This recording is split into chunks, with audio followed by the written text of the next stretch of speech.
And we are live on YouTube. Hey. And we are live on Zoom.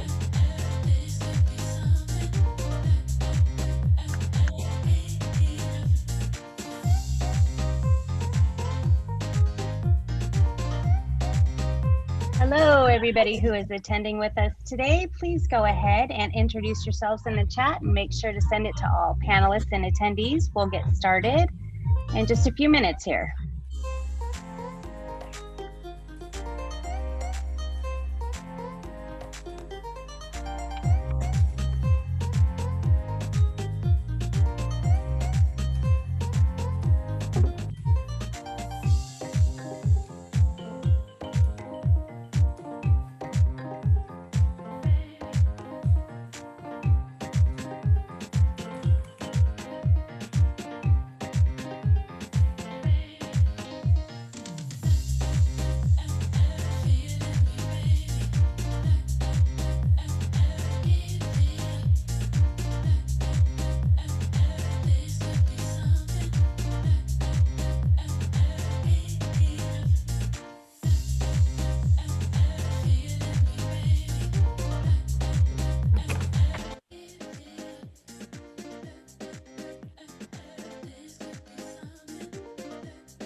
Hey, I think we will go ahead and get started today. Welcome everybody to our K-12 Online Teaching Academy. We're so excited to have you here today. I'm Stephanie Eichley Chang, and I will be co-hosting along with Brian Chung Dooley on the call today. We're from San Jose State College of Education, and I see that we have a lot of credential candidates who are joining us here today. So this will be great for you because we have a super awesome session planned with a mentor teacher and a teaching candidate joining us today. And Laura Polden and Veronica Minor will be with us here today, and they will be talking to you about how it went for them when they pivoted and moved to distance learning and the lessons that were learned. But before I turn it over to them, I'd like to go over the announcements real quickly. First of all, recording of this event will be available afterwards, and it will be sent out, and it's also available on our registration website. Captions are available in the Zoom, and if you've been attending with us, it's a little bit different today. They'll be available right in the recording. You should be able to click on the button, I believe. Attendees' video and audio automatically are turned off, and so if you have a question, please drop it into the Q&A, or you can make a comment in the chat. And that's how we will be communicating, and Laura and Veronica can help kind of answer things as we go along as well. And if you would like to join our Facebook group or our LinkedIn group so that you can kind of join with a community of like-minded people and discuss and share ideas. So I would like to now turn it over to Laura and to Veronica. Welcome. Awesome, thank you. Hi, everybody. My name is Laura Polden, and my second teacher is Veronica. She went to go grab some water. I'm back. Oh, she's back. Never mind. Shout out to Deb. Hey, Deb. Deb is Veronica's field supervisor at San Jose State, and I see my teaching partner, Jean Dillon, is on here too. So I'm excited to see so many teaching candidates. You ready, V? You ready to get started? Yep. All right. Share my screen. All right, so if you can see my screen, if you could just put it in the chat, just yes or something like that. Can you see it, V? Yep, we can see it. Okay, perfect. All right. So everyone is here today because Veronica and I are going to discuss a little bit about creating an engaging community of learners with your second teacher. The term second teacher is what we use in our classroom, and the students actually came up with it. They just kind of naturally started calling her our second teacher instead of student teacher. So if you hear us refer to it as second teacher, it's student teacher, and then obviously mentor teacher, because the old term master teacher is now long and should be forgotten forever. So a little about us. This is us. This is our class pet. It's a sloth. Her name is Jacqueline, as you can see. And then our friend Arav, who is a very tall 4th grader. And something that Veronica and I like to do together that has kind of bonded us together is we both play Animal Crossing. So if anybody has a Nintendo Switch or I guess DS, and if you do play Animal Crossing, please let us know. Come to the after party after this, the debrief session, and we can exchange codes and we can all visit each other. But over quarantine, it has been an amazing thing to kind of keep us bonded and keep us talking. And it also takes us away from school, and we kind of can leave school behind and we just connect and hang out virtually. So I'm the one in the cat ears in case anybody wanted to know, and Veronica's got the cute orange shades. So, and we kind of look alike, so. All right, so here are our stats. V, you want to talk about yourself a little bit? Yep, so I'm actually in 2 programs, so I'm going to be a student for 3 years. This was recently just my first time student teaching, and then I'll have 2 more after this. But it's nice that next semester I'll get to be with Laura in her classroom again.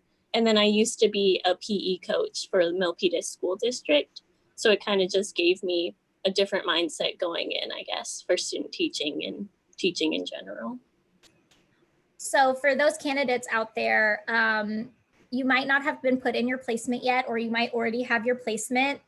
Veronica got placed in our classroom and our school after an original placement fell through for her. And so we connected. Deb emailed me, wanted to know if I would take her. And so she started in our classroom. What was that, December? Yeah. No, it was the end of January. There you go. So we've only had a few months together, so we are going to work together again. She is coming back into our classroom in the fall. So I feel really lucky.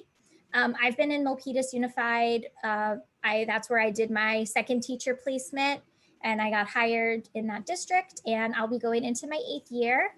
I've taught 3rd, 4th, and then this past year was my first combo.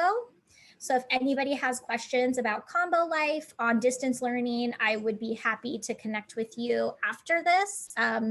Mentor teachers, if you've gotten your placement and you have a combo and you're feeling really anxious about that, we can totally talk about that too. I'm here for that. And yeah, I'm a first-time mentor teacher, and Veronica's my first second teacher. So it's been a very great experience, obviously. So. Some things to note. Oh, wait, sorry. We're going to do a little share out activity. So in the chat, we want you to put what you feel are some expectations or things that either you as a second teacher want to bring to the table, or maybe as a mentor teacher, some things that you expect. Like my mentor teacher really expected me to be at school when she was at school. So that was like a very strong expectation that my own mentor teacher had of me. So let's check the chat out and see.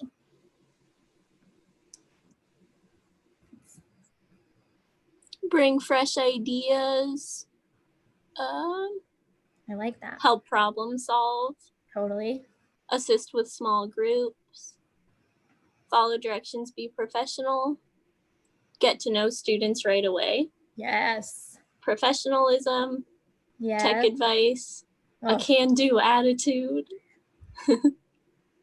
support and aid, engage positively with students, expectations for total inclusion, make mistakes so you can learn from them. Ooh, I like that one. Definitely. Yeah, especially in this environment. Comfortable to take risks.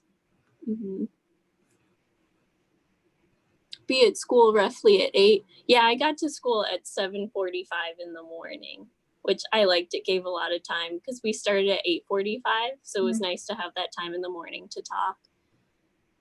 Build relationships with students, support with learning groups, get to know all the kids. Yeah. Awesome. Develop relationships with kids. Yep. Don't ghost when things are rough. Marta, that's amazing. Oh, thank you, Rebecca. Be flexible. Totally. Oh, Marcha's speaking from experience here. That is very scary. So, okay. Yeah. All right, cool. Well, I love all of those things. And I think I see a lot of those things that hopefully will be brought to the table. And then on the flippity flop, we need to do expectations of a mentor teacher.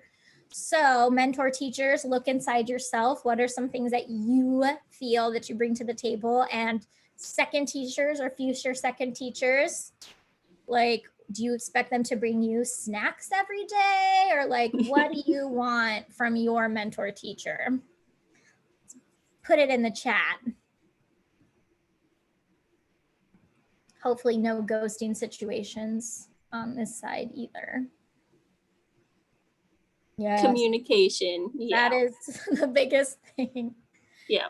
Mm-hmm. Supportive, useful, constructive criticism, definitely. Caring, support, transparent thinking about teaching. Yep, the last is the hardest. Positive role model. That's definitely what I looked for in Laura, was that being that role model for me. Open-minded. Oh, I see TP. Okay with mistakes. Mm-hmm. Experience of teaching practices. Help them stay engaged and excited about teaching. Communications, answer questions.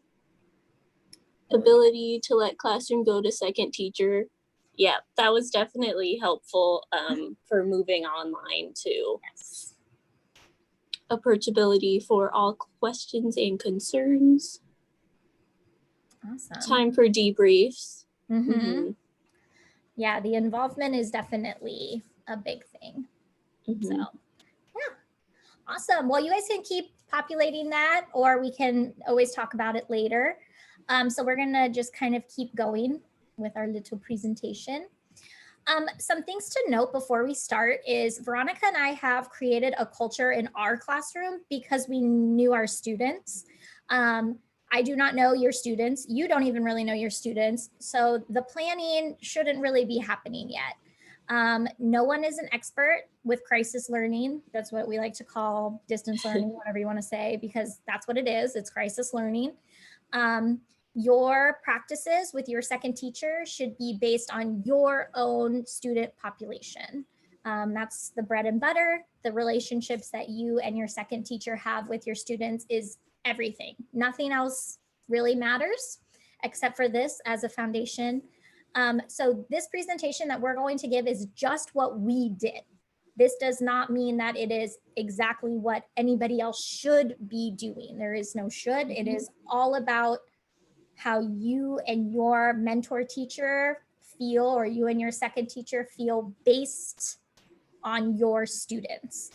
Whatever works for you. Exactly. So we had a combo. So that is how we planned our year. We had our ELs. We knew exactly which students needed some extra support, our equity issues that we saw. So that's just something that we wanted to say off the bat, especially for second teachers that might not have classroom experience. This is not exactly how this is going to go in your future classroom. All right, cool.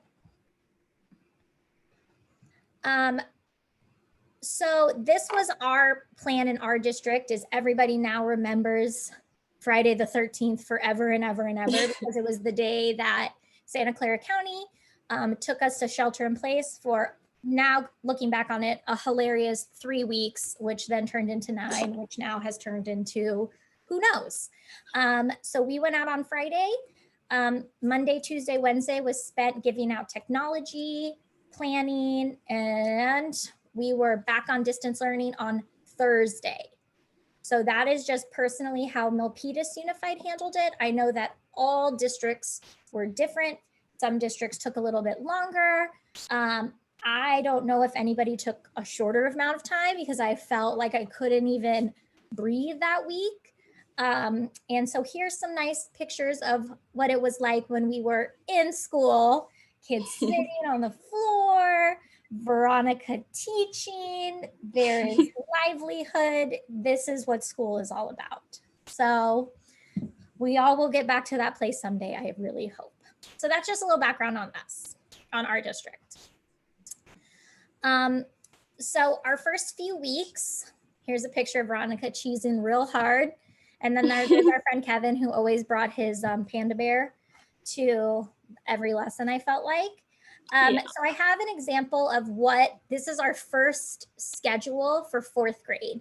And the reason I'm sending this or showing you guys is like, look how long it is. They don't read this. They really don't. So after fielding what I felt like were a million questions and every answer was embedded in this schedule, we realized that we had to change it because no one was really getting it. And that was totally fine. Like we were all just making the most of it. So then we did a pivot. All right, so here's another chance for us to chat. This is kind of what I thought about when I was thinking about Veronica and I moving forward with our relationship as mentor and second teacher. So mentor teachers, I want you to think, and if you feel comfortable putting it in the chat, what are some activities or tasks that you encourage your second teacher to do or would want to while in the classroom? So picture you're in your own classroom. And same with second teachers. What are some classroom activities that you would feel confident that you can then change to a crisis learning platform? So 2 different thoughts, and let's see what you guys think. Make the classroom more engaging, pulling small groups, warm-ups, small group instruction, breakout groups, small groups. Yep. Definitely. Checking for understanding, small group, morning meetings, reteach concepts that individual may need help in or with. I love that mental health chat. Mental, yeah. Totally. Meet with struggling students. Small group. Oh yeah, assessment. I see some. Jean says reading through student work. That's huge. Leading games to make distant learning more fun. Yes, we know about that. Awesome. Yoga break. Let's go to that class. Yes, Tao. Virtual resources, totally. Cool. Awesome.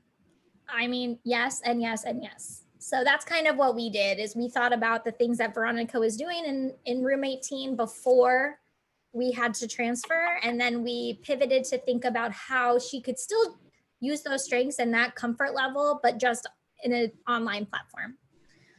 But the best part, oh yeah, here, if you want to talk about some of your stuff. Oh yeah, so one of the first things that I wanted to make sure I started to do in the online setting was finding things for after, you know, they had the day where they did their math, they did their language arts, all of that. I wanted them to have something that they could do that was more creative and just kind of gave them a break for the end of the school day. So I did a lot of looking for different websites that they could use just to do something. So I found like pixel art. I loved, they had on their website, they have daily challenges. So like the first one that we did was draw a sunset. So we had a lot of students on our Google Classroom page post their little drawings that they did. Or they really loved this Chrome Music Lab where they could make their own song. We had one student, Ali, who he didn't necessarily participate in all of the academic stuff. He's one of our English language learners, but he found that he really loved, this is what kept him really engaged in following the classroom page. He put out so much music and I loved it. Or he just did little drawing things that we had in our daily schedule. So like this one in the bottom left, I gave them a blob shape and they turned that into a picture. So they drew an old man in this one. or you can't really see it, but the comment they have with the picture that says a cat in a mug. I have this picture in my room that's just a cat inside of a mug, and I was trying to describe that to them for them to draw on their own. That one was a little bit weird to do because some students, they don't think the same as me. So that was a good learning experience for me, where I was describing things and they were kind of getting frustrated with it. So it was good for me to see, like, okay, they kind of helped us with our scheduling too, because we realized the way we write our schedules isn't going to work for everybody either. So this kind of stuff also helped us figure out what worked better for all of them. But yeah, just giving them those fun things to look forward to in the day, I felt was really helpful. So that was Veronica's starting point as a second teacher in our classroom. This was her thing. Her thing was she was researching and finding these kind of brain break activities for the class. It was helping them create a bond. I didn't really have very much to do with it, to be honest. Like, I would comment on the pixel art and be like, oh, that's awesome. Or like, oh, I like your lines, or whatever it is. Gramps giggle. I love Gramps giggle. But this was just their thing. This was their way to continue to build their bond together that had nothing to do with me. So the best part about when we went online is that Veronica still had to do her solo weeks. So after we phased in with some of that, then she started to do some math talks. And if you don't know what a math talk is, you really should. Number talks, dot talks, anything like that. And that was like a great way to transition to more of an academic platform for her. And then I would jump on either as an observation or not, and then I would monitor the chat. Do you want to talk about this one here? So I was going on walks every day just to have something to do, and I saw this area that had just a bunch of pebbles, and it made me think of a math talk, because this is something where when we were actually in class, I did a math talk where it was all about estimation, but I realized that the students were more focused on getting the exact answer, which was possible in what I was doing. So when I saw these pebbles, it made me think we can go back to that same estimation idea, but they have no way of knowing exactly how many pebbles were in this. So I thought it was a great way to kind of take that idea of estimation and make them actually estimate instead of trying to get a ruler, trying to figure out, okay, what is exactly halfway? So it was about a song, and they showed the bar and how much into the song it was. They had to decide, okay, we know the song is this long, how far into the song it is. So it was cool for me to kind of take that and work off of what we already were doing in class, because math talks was one of the things that I did a lot of when we were already in class. So it was cool to kind of turn that into Zoom meetings. Yeah, so I think playing off that confidence that she already had was very, very helpful. This is an example, and it was good and personal because this is something that she saw in her own house or her own walk. And I think connecting with your students with things that are in your own surroundings so that they can connect with you more. So it's not like I'm here, you're there, I think was helpful. So. And it was also nice because they all knew that I was trying to take daily walks. So it kind of also helped with that mental health, knowing what we were doing to kind of help that, and then talking with them about the kind of stuff they were doing too. Totally. All right. So now her solo weeks came, poor thing. She did so amazing, because I can't even imagine like having to pivot like this and then have to do a solo week. So yeah, because that first full week where we were online was supposed to be my solo week.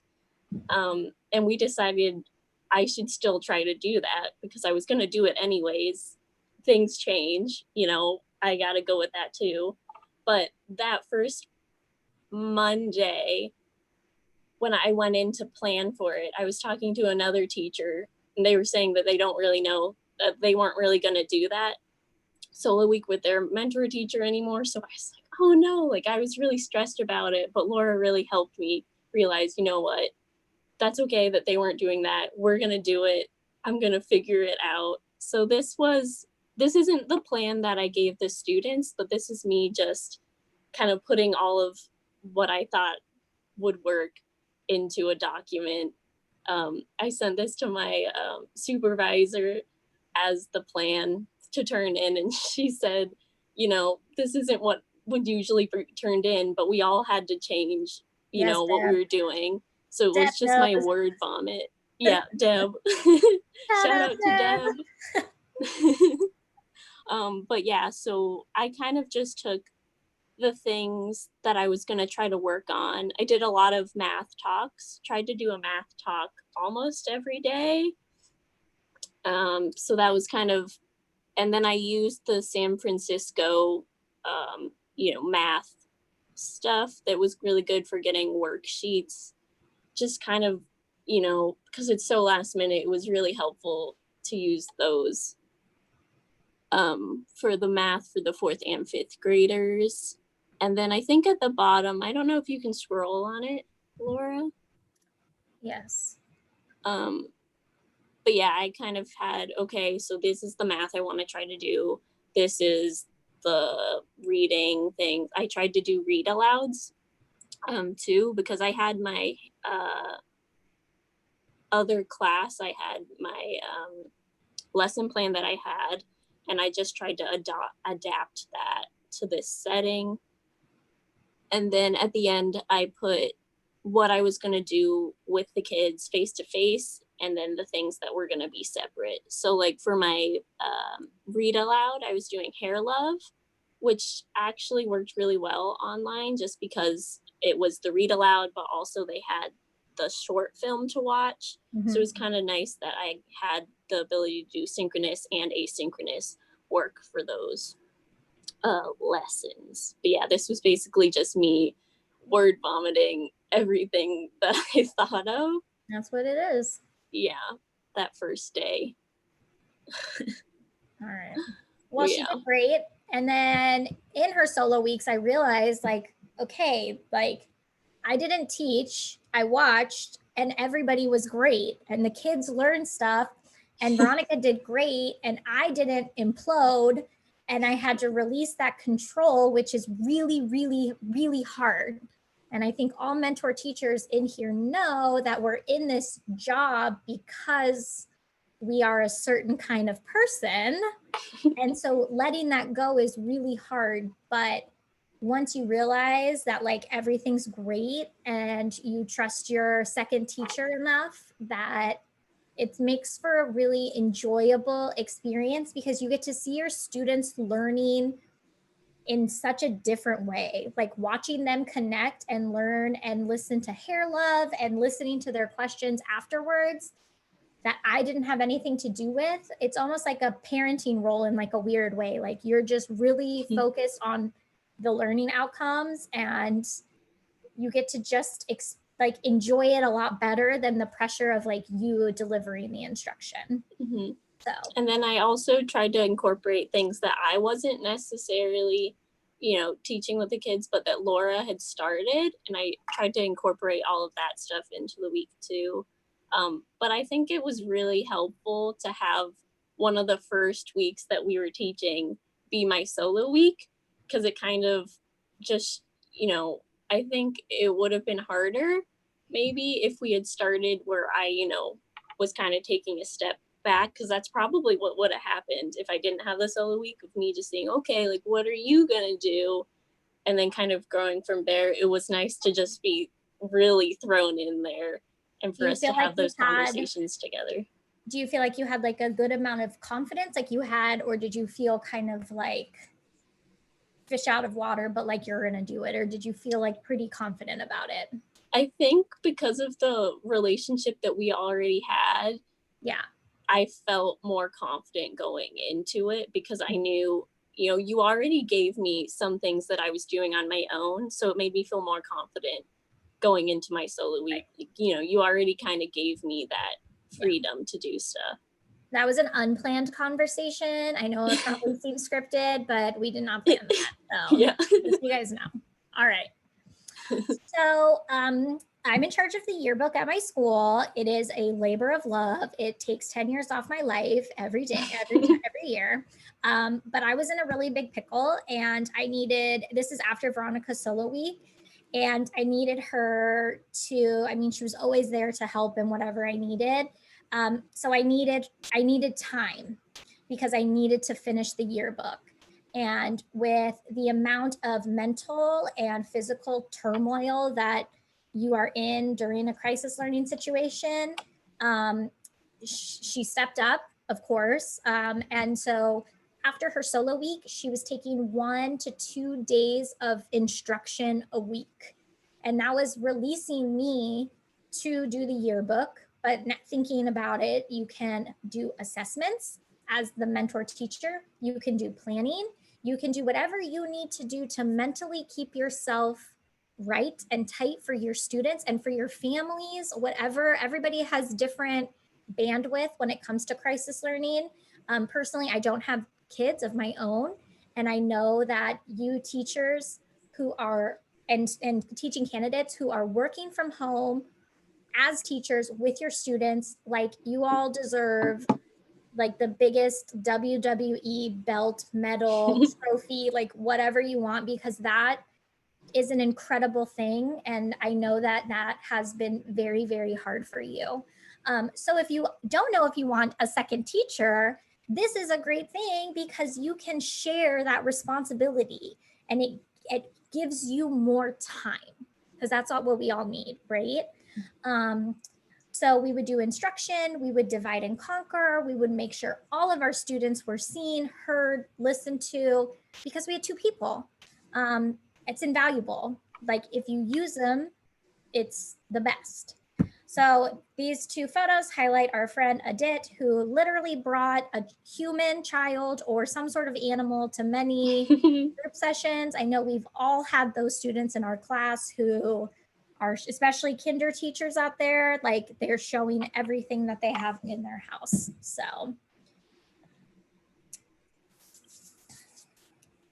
All right, so kind of more towards the middle of everything, I decided I wanted to find, because I have some picture books that I was doing read alouds with, but I started to think of the idea, because I love choose your own adventure stories. I have my own that I do, and I realized, you know what, there's probably a lot that would be good for students.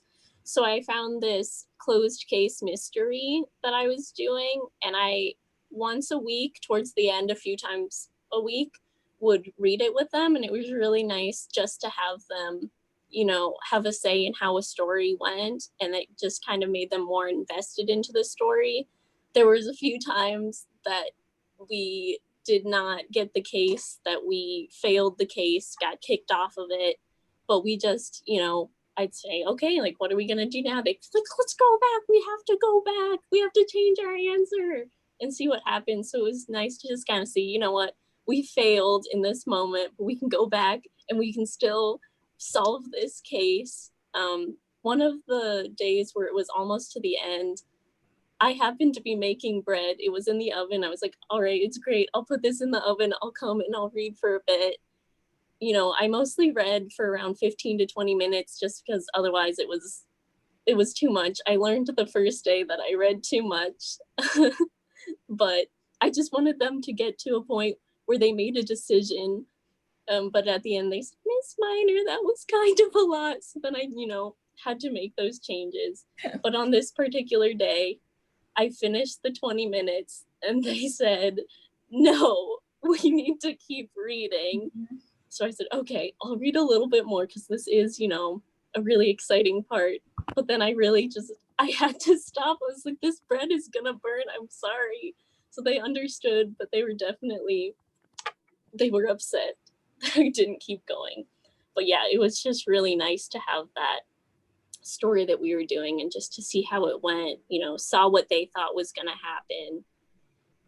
But there's also this other book that I saw, Math Quest, that I thought was really interesting to do. I didn't get that one, but in the future I'd love to, because it involves, problem solving with math, with still, literature.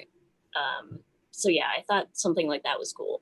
But the case closed also had puzzles and things that they had to solve. And I just loved seeing them all be like, okay, this is what's going to happen. Like, oh, this is what we have to do. This puzzle is done like this. It was just really nice to see them all getting excited and solving the mystery. There was a level of engagement with these stories that, like, if I hosted a Zoom call that was like a math, like something that I needed to teach them for math or something like this, like most kids would attend, but sometimes it wouldn't be that great. Crisis learning, like it's hit or miss. And then the same day, Veronica would have a optional case closed call, and I would get on there and there's like 25 kids on there. And I'm like, man, you just blew me off earlier in the day, but man, you're showing up for this case closed. But at the end of the day, we know they're okay. They're showing up for something. And I can't wait to pop in on more, but the kids loved it. Like she would be done and they would be like, no. So, and it was like, it was just really nice because, it was still a learning experience. It wasn't just something like, oh, it's something to do. But I also just really liked seeing their faces. I would look up sometimes when I'm reading and they'd be like, like, what's gonna happen? Right. Totally. Yeah. And then we also had another class read aloud going at the same time. If anybody's read Coyote Sunrise with their 4th or 5th graders, it's a great read aloud, but I would record that and put it on YouTube so they could watch it wherever. So this was like a live, so they had to show up, which was nice. So, and it looks like for a younger crew, like maybe K1, Stephanie says that What Should Danny Do is a great one for the little ones. Ooh. And that sounds adorable because I want to know what Danny did. So this definitely plays to like more of an older intermediate kind of crew. So. Yeah, and it was really nice. Like when I was doing research on finding one of these, I was looking on Amazon, just their ebooks, because I just, I don't have to wait for anything to come in. It's just right there. And all of the choices are links, which was really nice. But I was just really focused on looking at the reviews because it said, this is a good age group. But looking at the reviews, it was just really nice to see, is this really for that age group? Like there was another book I was looking at, and they pretty much said like, this says actually should be for older kids. So it was nice. I loved seeing the reviews. It's like, okay, this one seems like it's a good one. That's a good point. Yeah. So great. Thanks. All right. So our advice is, in my opinion, knowing your second teacher is as important as knowing your students. Veronica is my first second teacher. And we did have a relationship before we went into crisis learning, but I knew her well enough to know how much I felt like she could take on before she would become, if she felt like her plate was too full, because your second teacher is also going to be taking classes online. Your second teacher is also going to be required to do the Cal TPAs or whatever assessment through their university or program. There is a level of, you need to know your second teacher well enough to know what they are comfortable with, because I know as a second teacher, I would have said yes to anything my mentor teacher asked me because I didn't ever want to feel like I couldn't help. But at what point are you, the mental health thing is always the most important. It's very stressful. So knowing where Veronica was confident, knowing her strengths and how she loves art and how she definitely has a creative mind really helped me invite her in the beginning to certain aspects. And now we're close enough that even like, I'll be like, you have to do this, or you're doing this. And she'll be like, okay, and then encourage them to form their own relationships with students without you. And as a mentor teacher, that can be hard because you are the head honcho essentially, but it's an important relationship for your second teacher and for the students. And we saw that very clearly I'm gonna like skip to this one and then go back, is this is Hannah on the tricycle, and this is Megan standing there. And Hannah and Megan are BFFs forever and ever and ever. Like, they love each other. And they really bonded with Veronica. Before even we went, Veronica was their girl. They, you know, totally talked to me, but the level of like bonding that they had with Veronica was special. And when we went into crisis learning, they were feeling very overwhelmed with the way that their schedules were, the way that we were assigning work. And they came to Veronica and they told her they were feeling really overwhelmed. They were feeling really stressed. And then Veronica, of course, came to me and we pivoted and we allowed for more extra work time, whatever they needed. Turns out they were on Google Meet with each other like for like 6 hours a day, just like hanging out. And that's why they weren't getting their work done. But the point was that they felt comfortable enough with Veronica. There was a bond there, that they had another adult that they felt safe enough to talk to. They didn't want to hurt my feelings, you know, saying like, oh, you're giving too much work. So it was like a really great way. And then everybody was happy. And it was also nice just to realize, okay, maybe we need to talk about time management too, because in this setting, we didn't necessarily think of that. We were just like, okay, like this is the stuff we're gonna do. And then we realized, you know, maybe we are in some aspects giving them too much work a day. Totally. But then also getting them to realize, you know, you have to use your time wisely too. So it wasn't just us giving them too much work. It was also kind of, they need to realize what they're doing too. So it's just kind of realizing, okay, we all need to balance. Right. So that's an important-ish way or reason why encouraging your second teacher, or you as a second teacher, developing your own relationships is really important. Talk about what you like. And like, you know, Veronica and I both like to play our Nintendos, and we had a group of boys in our class, and also Megan that loves their Nintendos, and we would play Mario Kart and do our thing. And just making that connection with kids when you are not face to face is so crucial. Movies, music, whatever you can to connect with them is going to be very, very key. Because then they're going to show up to class. Like, at the end of the day, they love you and they want to see you, and that's what brings them to class. Like, our age group is not like, oh, I can't wait to learn about estimation, like I'm going to go to class today. Like, no, they come because they are connected to you as a teacher, as a person. So another thing that I used Veronica for was, obviously everybody on here said small groups, small groups, small groups. And that's all well and good when you can get your kids to come. If you can't get your kids to come online, what do your small groups look like? So we had 2 students in our class that were our L1s. And for those of you that don't know, neither of them spoke English hardly at all. And as Veronica said, it was earlier, Ali and Tony, it was hard for them to come on a regular basis. I gave them, you know, language support with scheduling. They had, you know, their own schedules, but reaching out to them was challenging. We did home visits. We all know as teachers, you do whatever you can to include everybody. But sometimes they would just randomly pop on a call and you were not expecting it because you didn't see them for 2 weeks. And then all of a sudden, here they are. And with Veronica, I would literally say hi to the students, and then they would go to a breakout room, and I didn't even worry about, I don't know what whatever they did, it was reading support, spelling support, math support, whatever it was. And I couldn't be bothered to think about what they were doing, but I just trusted that she was going to work with them on addition to 1,000's place, sight words, whatever it was. And so having that extra person to just on the fly, bye, like, I love you, hello, I'm so happy to see you. And then they needed to go and get some work done. And sometimes they would come to social calls, most of the time not. But at least we were engaging academically with them a little bit.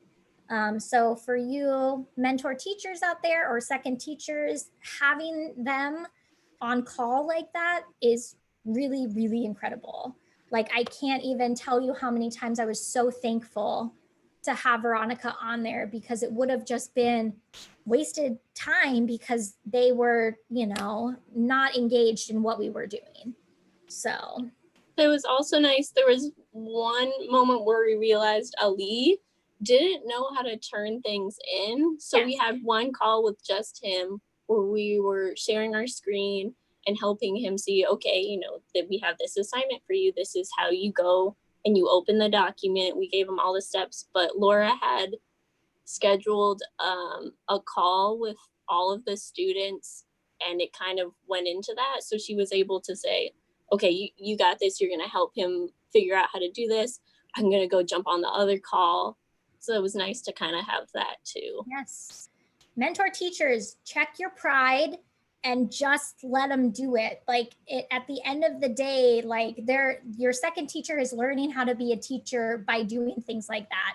I don't need to micromanage to make sure that Veronica is teaching a standards lesson or anything. It is, those children are set, those students are seeing a teacher that they recognize, that they feel comfortable with, that they feel comfortable making mistakes with and learning. And that's at the end of the day. You have to really, you can't do it all. And we do it all the time. And it's just not very much fun when you're doing it all online. You just have to suck it up and you have to trust them. Granted, Veronica's amazing. I don't know what I would do if I had a second teacher that I didn't feel trustworthy with, but we also have that communication. And that's really why our year was so successful with each other. Mm-hmm. So, all right. Reevaluate and adapt. This happened every day. We started a lot of things that the kids were not engaged with, and then we ditched it because it was terrible. We ended up halfway through the distance learning, started to make Fridays a catch-up day. So we would have our students would have science instruction with our science teacher on Fridays, and the rest of the day was checking to make sure their work was turned in. And guess what? If their work was turned in, you start your weekend at 11 a.m. Like, I don't care, because you have kept up on your work all week and you deserve to go and be free and clear your mind and do anything that you can do being stuck at home with your siblings and your parents and your uncles and your aunts. And that was something that we were flexible with and adapted with once we heard the need from our students. Mm-hmm. I know that at Santa Clara Unified, if anybody here is from Santa Clara Unified, they were only teaching Monday through Thursday, and Friday was professional development.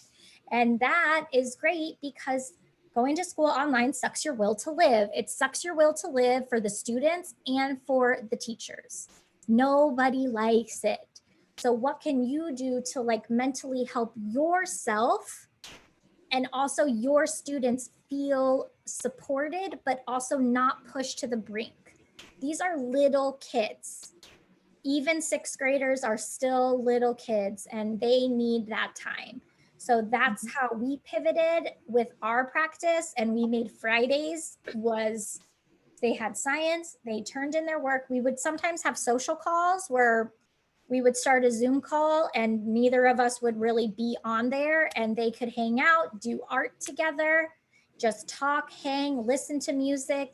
They ended up making like a playlist, like a class playlist themselves in Spotify, and like one person would play the playlist and they would all just hang out and talk.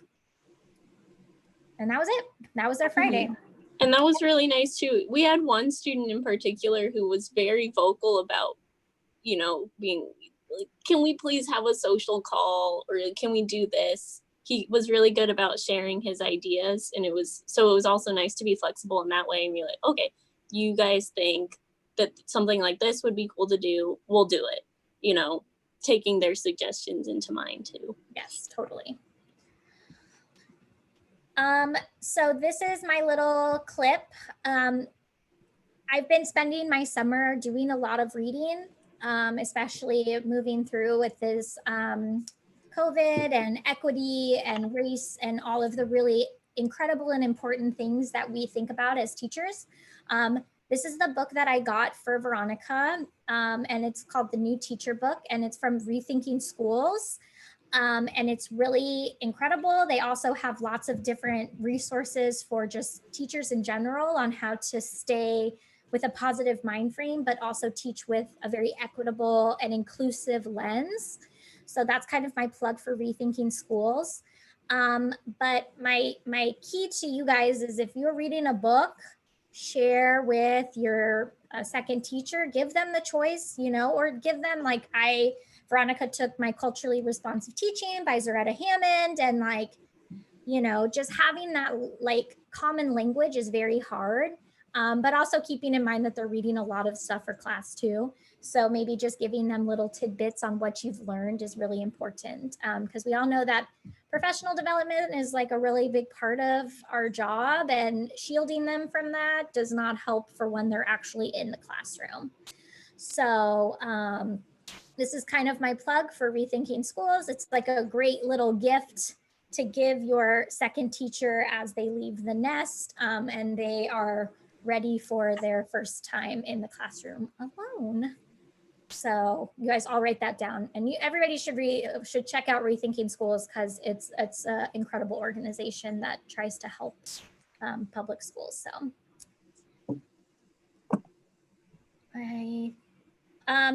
okay, so do you want to talk about some of this? I need to get my, oh no, I need to get my charger. So one of the things that there was a point where our district wasn't allowed to use Zoom, so we had to switch to Chrome, but towards the end we were able to switch back to Zoom. So we thought it would be a cool idea to use Canva. That's the site we used to make this presentation too. We just thought it was a great thing. There's a lot of cool designs, but we had a day where we had the students be able to make their own Zoom backgrounds using Canva. So it kind of allowed them to use their creativity and their personality to make something, you know, that was specifically for them, that they could be excited about. So when we did start using Zoom again, they were able to have their personality shown in their background. I know there was one student who just had a picture of himself as his background, which I really enjoyed. I thought that was funny. You can tell a lot about a kid about the stuff that they put on their background, but yeah, it's like a name, you know, it's like sometimes you have them decorate, like my friend Jean Dillon has these really incredible license plates that she has the kids decorate based on things that show some of their identity. And so like a Zoom background is like a weird like Gen Z spin on doing something like that. Like you could totally still do like a crafty project and have them show it, but just having them being able to like show their Zoom background was like, they were excited. One kid had like a flowing waterfall and he said that it brought him like a lot of peace. So then like, you know, and then you can always choose like, everybody needs to take their Zoom backgrounds off, or you can leave them on, and that's depending on like what you want to do.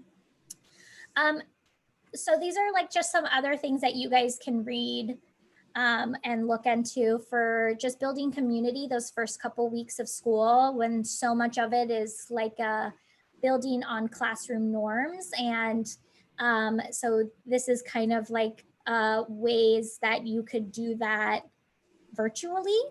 So setting up a lot of meetings with your students, just having them hang out, put your students in different breakout rooms every day and like mix them up, and then give them like weird quizzes or just trivia, low stakes, not academic. Like this is not an assessment. This is just like different ways that you can build community in your classroom. Create an identity map. So students identify themselves, how, you know, things they like, things they don't like, you know, kind of their history with school. Have they always been at the same school? Did they move? Did they live in different countries? Yada, yada, yada.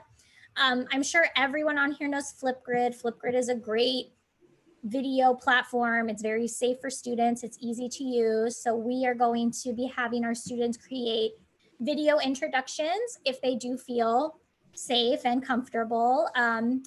Ask your students to share their pronouns and, you know, if they, how they identify, because that is, even in kinder, can really create a very inclusive feeling for them. And if anybody wants to talk about that more, definitely come to the after party and we can talk about how to do that even for in kindergarten. And yeah, so we start a read aloud, our chapter book in the beginning of the year, and we will do it again. And I will record it on YouTube and put it on our channel so the kids can watch it when they want to. I had a parent say, like, I heard your voice coming from my daughter's bedroom at like 10 p.m. And I was like really concerned. And then I went in there and she was just listening to our read aloud, like before she went to bed, like an audio book. And so having that just so that they can keep going back to is cool. Yeah, somebody said that it's also important to learn how to pronounce the students' names correctly. So something like the Flipgrid, introduction video would also be really helpful. Exactly. So how to pronounce their name, honoring whatever name they want to be called, is really such an easy way of honoring who they are and not saying, oh, your name is like really hard to say. Do you have a nickname? Like that does not, we teach in the Bay Area where the culture is so incredible. So there was a point last year. So I was PE coach, but I also worked for the after school program. And when I started, there was one student who was called by a nickname. And then I found out in PE, I asked her, do you like being called this nickname? And she didn't, because it was even a shortened version of her already shortened name. So then I was able to go back there and say, she doesn't like being called this. Good. She likes this name better. So that was, in that situation, it was helpful too. Very much so. And that's another trust thing. She trusted that you knew. So, and yeah, some of the chat is saying, totally, Zoom can be really scary. You have to password protect it or whatever you need to do. As Veronica said, Milpitas we were not allowed to use Zoom at all. We only were allowed to use Google platforms until they signed some sort of like privacy thing. So make sure that you can adapt and do everything that you need to with that situation. So whatever you are comfortable with, like do that. And high school people, yes, do what you need to do because you have a ton of students. So yeah, so we're gonna wrap our little session up. We're gonna leave you with a couple little zingers. This next video was something that Veronica and I made. Well, really Veronica did when we were hosting a Are You Smarter Than a Fifth Grader kind of game night for the families. We did that a couple of times where we would give the parents stuff to do if they wanted to. It wasn't like you have to do this, just as like a way for everybody to kind of come together and they can do it. Just a fun game or activity to involve them.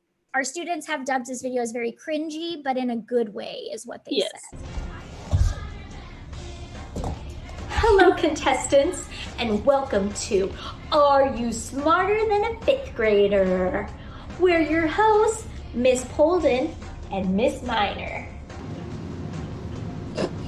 I am super excited to be hosting this with Miss Polden today. I hope that it's a lot of family fun and we're excited to see who's gonna win. Are you ready to have some fun?